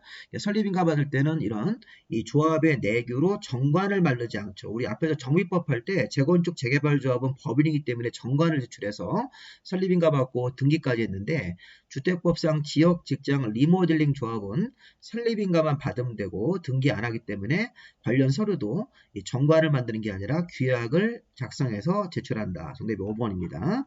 자, 두 문제도 남았습니다. 자, 58번 문제 보시면, 자, 주택법상 공동주택의 리모델링에 대한 설명이다. 틀린 것은 자, 특별 광역 대도시 같은 관청이 리모델링 기본계획, 리모델링에 대한 방향성을 잡는 기본계획을 10년 단위로 수립을 합니다. 다만 대도시가 아닌 시장은 여기 보시면 도지사가 리모델링 기본계획이 수립이 필요하다고 인정할 때만 기본계획을 수립해야 된다. 자, 특별 광역 대도시는 별다른 조건 없이 의무적으로 리모델링 기본계획이라는 계획을 10년 단위로 만들고, 대도시가 아닌 시장은 도지사가 리모델링 기본계획이 필요하다고 인정하는 경우만 기본계획을 수립해야 됩니다. 자, 두 번째. 자, 리모델링을 할 때도 우리 예전에 배웠던 재건축처럼 안전진단을 받아서 일정한 등급을 받아야지만 리모델링 사업을 할 수 있는데 증축형 리모델링만 요거 외우셔야 돼요. 자, 대수선형은 리모델링 할 때 안전진단을 안 받습니다. 증축형 리모델링만 시군구청장한테 안전진단을 요청을 해서 안전진단을 받아야 합니다. 자, 3번. 자, 리모델링을 하는 경우에 자, 설립인가를 받은 리모델링 주택조합의 총회하고 자, 소유자 전체 동의를 받은 입주자 대표회의가 시공자를 선정을 해야 된다. 자, 보시면 자, 설립인가를 받은 리모델링 주택조합의 총회 동그라미 그 소유자 전원 동의를 받은 입주자 대표회의가 자, 리모델링 조합이 할 때는 총회, 조합을 안 만들고 할 때는 이렇게 입주자 대표회의가 전원 동의를 받아서 이 권한을 갖고 있는 입주자 대표회의가 시공자를 선정을 해야 됩니다. 자, 시공자 선정은 입주자 대표회의와 리모델링 주택 조합 총회에서 한다. 조합이 총회나 입주자 대표회의가 전체 동의를 받아서 권한을 얻어가지고 시공자를 선정을 해야 됩니다. 자, 리모델링 시공자 선정할 때도 여러 가지 또 비리가 많이 있으니까 굉장히 중요한 조항이 되는 것들. 어떤 주체가 리모델링의 시공자를 선정해야 되는 것이냐. 이렇게. 자, 그러면 4번 잘 보세요. 4번은 권리 분담 계획을 수립해서 사업계획 승인이나 리모델링 허가 같은 거를 받아야 되는데, 자, 이게 뭐냐면 세대수가 증가되는 리모델링이라는 얘기예요. 자, 우리가 세대 면적 증가형 말고 대선형도 말고 세대수 증가형일 때는 기존 주택의 어떤 권리가 변동사항이 생기기 때문에 자, 권리 분담 계획. 자, 이거는 권리 변동 계획이 맞는 용어래요. 이거는 제가 실수로 틀린 겁니다. 자, 권리 변동 계획으로 수정하겠습니다. 우리 요약대 교재 가신 분들 고치시고요. 다시 한번 이 권리 변동 계획은 세대수 증가형일 때만 이거를 수립해서 사업 계획 승인 받거나 리모델링 허가 받을 때 이거를 제출해야 되는 건데, 자, 이게 어떤 상황입니까? 자, 리모델링을 할 때 자, 대두선형은 빼고 세대 면적 그 증가형도 빼고 자, 세대수 증가형 만약에 리모델링을 할 때 500세대가 기준주택이다. 그러면 15% 이내로 증가할 수 있으니까 최대 75세대가 증가가 됩니다. 그러면 대지의 지분이 바뀝니다. 자, 기존에는 500세대이기 때문에 500세대 이래에 그 주택의 소유자가 지분을 가지고 있죠. 대지 지분을. 근데 575세대가 되면 575분의 1로 이거를 변동을 해야 됩니다. 그래서 기존 주택의 권리가 변동되는 상황이 생긴다. 세대수 증가형이면 권리 변동 계획이라는 계획을 따로 만들어서 이 사업계획 승인 같은 거 받거나 리모델링 허가 받을 때 이거를 제출을 해야 되는 것입니다. 그리고 마지막으로 5번에 보시면 시군구청장 같은 이 서열 3등 관청이 리모델링 지원센터를 운영할 수 있는 것이죠. 특별광역 대도시 같은 이런 관청들은 리모델링에 대한 기본 계획을 만들고 시군구청장이 리모델링의 원활한 추진을 위해서 리모델링 지원센터를 운영할 수 있다. 자, 이런 내용들도 좀 보시 바랍니다. 자, 중요한 게 2번하고 요 4번 같은 겁니다. 자, 2번에 보시면 자, 대선형과 증축형 리모델링이 아니라 대선형은 빼고 증축형, 자, 세대 면적 증가형이든 세대수 증가형이든 둘 다 증축형일 때는 시군구청장한테 안전인하를 요청해서 받아야 된다. 그리고 자, 3번 같은 경우는 리모델링의 시공자 선정은 리모델링 주택조합의 총회가 하든지 또는 소유자 전원 동의를 받은 입주자 대표회의가 시공자를 정해야 된다. 자, 그 다음에 권리 변동 계획을 만들어서 승인이라든가 허가받을 때 제출하는 것은 증축형 중에서 세대수 증가형만 요거는 제출하는 대상이 된다. 이렇게 해서 한번 관련 내용을 보시면서 정답은 2번으로 봐야 되겠죠? 2번이 틀린 거로 봐야 되겠습니다. 자, 그 다음에 요게 이제 마지막 문제가 되겠습니다. 리모델링에 대한 설명이다. 틀린 것은 자, 입주자, 사용자, 관리주체가 자, 리모델링 같은 거 할 때는 자, 우리가 지금 리모델링의 주체가 여기서 핵심은 뭐냐면 리모델링의 주체가 3개가 있습니다. 자, 예를 들어서 자, 리모델링 주체는 입주자, 사용자, 관리주체가 리모델링 주체가 될 수도 있고 자, 입주자 대표회의가 리모델링 주체가 될 수도 있고 또 리모델링 조합도 리모델링 주체가 될 수 있는 것입니다. 자, 참고로 요 그림을 보시면, 자, 우리가 리모델링 사업을 할 때는, 자, 1번 주체가 입주자, 사용자, 관리 주체가 리모델링 주체가 될 수도 있고, 2번 리모델링 조합 설립인가 받아서, 자, 리모델링 조합 설립인가 받아서 리모델링 사업을 하는 주체가 될 수도 있고, 자, 입주자 대표 회의가 리모델링 사업의 주체가 될 수 있으니까, 리모델링 주체는 1번, 2번, 3번이 있는데요. 그래서 중요한 포인트가 뭐냐면, 입주자, 사용자, 관리 주체가 주체가 됐을 때는, 요 리모델링 허가 받을 때, 30개 이상 증가되면 리모델링 사업계획 승인을 받아야 되죠. 자, 리모델링 허가나 리모델링 승인 받을 때 입주자나 사용자가 관리 주체가 됐을 때는 그때는 입주자 전원 동의를 받아서 리모델링 허가를 신청한다. 그런데 리모델링 조합이 설립인가 받아서 리모델링 허가 받을 때는 아까 각동별 50%, 전체 75% 동의가 되는 거예요. 그리고 입주자 대표회의가 주체가 됐을 때도 소유자 전원 동의 받아서 리모델링 허가를 신청하는 겁니다. 다시 한번, 자, 리모델링 주체는 3개가 있습니다. 입주자, 사용자, 관리 주체가 1번 주체, 리모델링 조합의 설립인가를 받아서 2번 주체, 3번 주체가 입주자 대표회의가 리모델링 사업 주체가 됐는데, 자, 이 사람들이 리모델링 허가나 리모델링 사업계획 승인 신청할 때 입주자, 사용자, 관리 주체가 사업 주체가 되었을 때는 입주자들의 전원 동의를 받아서 리모델링 허가로 내려가야 되고, 그 다음에 여기 입주자 대표회의가 사업 주체가 됐을 때도 이 소유자 전체 동의를 받아서 리모델링 허가, 리모델링 조합 설립을 해가지고 리모델링 조합이 리모델링 허가 받을 때는 아까 각동별 50% 이상 전체 75% 그거 받아서 리모델링 허가라는 걸 신청하는 겁니다. 그런 것들을 물어볼 수 있으니까 다시 우리 문제로 돌아가 보시면, 자, 59번에 틀린 걸 찾는 거죠. 입주자, 사용자, 관리 주체가 리모델링 사업을 하는 주체가 된 겁니다. 그러면 공사기간이나 공사 방법 같은 것들이 적힌 동의서를 가지고 입주자 전체 동의를 받아야지만 리모델링 허가 신청이 가능한 거죠. 맞습니다.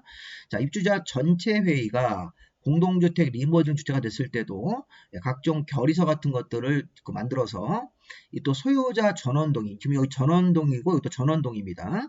여기서는 약간 입주자 전체고 이 대표회의가 입주자 대표회의가 대표회의죠. 이것도 여기 수정을 했습니다. 입주자 대표회의가 공동주택 리모델링 할 때도 이 소유자 전원 동의를 받아서 리모델링 허가를 신청해야 된다. 자, 만약에 리모델링 조합이 설립인가 받을 때, 자, 만약에 리모델링 여기 보시면 입주자 사용자 관리 주체도 아니고 입주자 대표회의도 아니고 리모델링 조합을 설립해서 할 때는 조합 설립인가 받을 때 각동별 과반 전체 3분의 2 이상 동의받고, 리모델링 조합 설립이 되고 나서 리모델링 조합 설립인가고 리모델링 허가 받을 때는 각동별 50% 이상 전체 75% 이상 동의를 받아서 리모델링 사업을 할 수도 있는 것입니다. 중요한 거는 입주자, 사용자, 관리 주체가 사업 주체가 되었을 때는 이런 동의서를 만들어서 입주자 전체 동의를 받아야 되고, 입주자 대표회의도 리모델링 사업 주체가 될 수 있는데 그럴 때는 이 결의서 같은 것들을 만들어서 소유자 전원 동의를 받아서 리모델링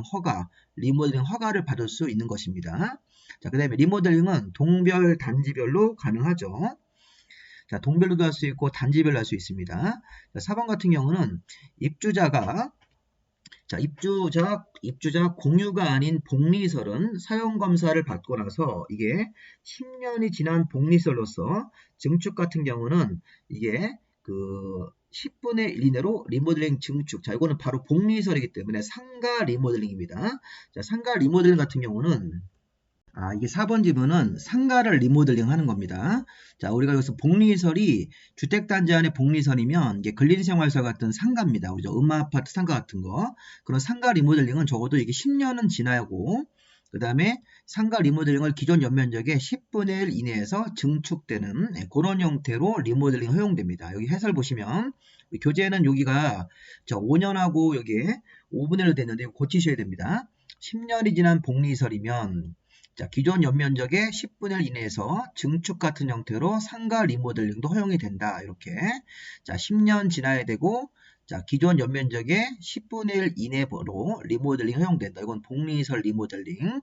자, 5번 같은 경우는 세대수 증가형인데 50세대 이상 세수가 증가되면 리모델링 허가 같은 거나 승인 같은 거 할 때 시군구청장한테 도시계획위원회 심의까지 얻어야 됩니다. 자, 우리 앞에서 안전진단을 받아야 되는 것은 증축형이면 다 받아야 됩니다. 자, 그 다음에 권리변동계획. 자, 우리 권리변동계획은 증축형 중에서 세대수 증가형만 받고 권리 변동계획, 그 다음에 증축형 중에서 50세대 이상 증가되면 도시계획위원회 심의까지 얻어서 리모델링 허가 같은 걸 해야 된다. 이런 식으로 해서 5번 지문도 잘 봐주시기 바랍니다. 파란 부분들은 수정을 해주시고, 이게 수정이 안 돼서 그렇습니다. 이게 책이. 이렇게 해서 교재 가신 분들은 수정하시고, 교재 없이 공부하신 분은 그대로 읽어보시면 되겠습니다. 이렇게 해서 리모델링 같은 거 할 때 입주자, 사용자, 관리주체가 리모델링 사업을 할 때는 입주자 전체 동의를 받아서 리모델링 허가를 신청하고, 그다음에 입주자 대표회의가 공동주택 리모델링을 할 때는 소유자 전원동의, 여기서는 입주자 전체고 이거는 소유자 전원동의 받아서 리모델링 허가를 받아야 되고, 만약에 리모델링 조합이 할 때는 리모델링 조합의 설립인가를 받고, 리모델링 허가 받을 때는 각동별 과반수 전체 70, 곽동별 50% 이상, 전체 75% 이상 동의를 받아야 되겠죠. 리모델링 조합이 설립인가 받고 리모델링 허가 받을 때는 그때는 각동별 50% 이상, 전체 75% 이상 동의를 받아야 됩니다. 자, 리모델링은 동별, 단지별 둘 다 할 수 있고, 자, 리모델링 할 때 복리설 같은 거, 주택 말고 복리설 할 때는 10년이 지난 복리설이고, 자, 기존 연면적의 10분의 1 이내에서만 리모델링이 증축형으로 가능하다. 복리설 리모델링을 증축형으로. 자, 세대수 증가형 중에서 50세대 이상 증가가 되면 신고 도시계획위원회 심의까지 거쳐서 리모델링 허가를 해야 된다. 이렇게 해서 정답은 4번으로 보시는 게 맞겠습니다. 자, 여기까지 주택법 어려운 이 리모델링 부분하고 이 공급 부분을 강의를 드렸으니까 한번 공부해 보시고, 우리 이제 9월달, 10월달에 동형 모의고사를 보시고 또 마지막 또 총 정리하실 기회가 있으니까 이 유튜브로 무료로 제공하고 있으니까 우리 다 모두 합격하셔가지고 좋은 또 내년을 또 우리 맞이할 수 있게끔 하도록 하겠습니다. 자, 바로 우리가 뭐 농지법이나 정비법, 도시개발하고 국토계획법 또 문제풀이를 좀 해드릴 테니까 좀 시간을 주시면 제가 제작해서 올리도록 하겠습니다. 여기까지 하겠습니다.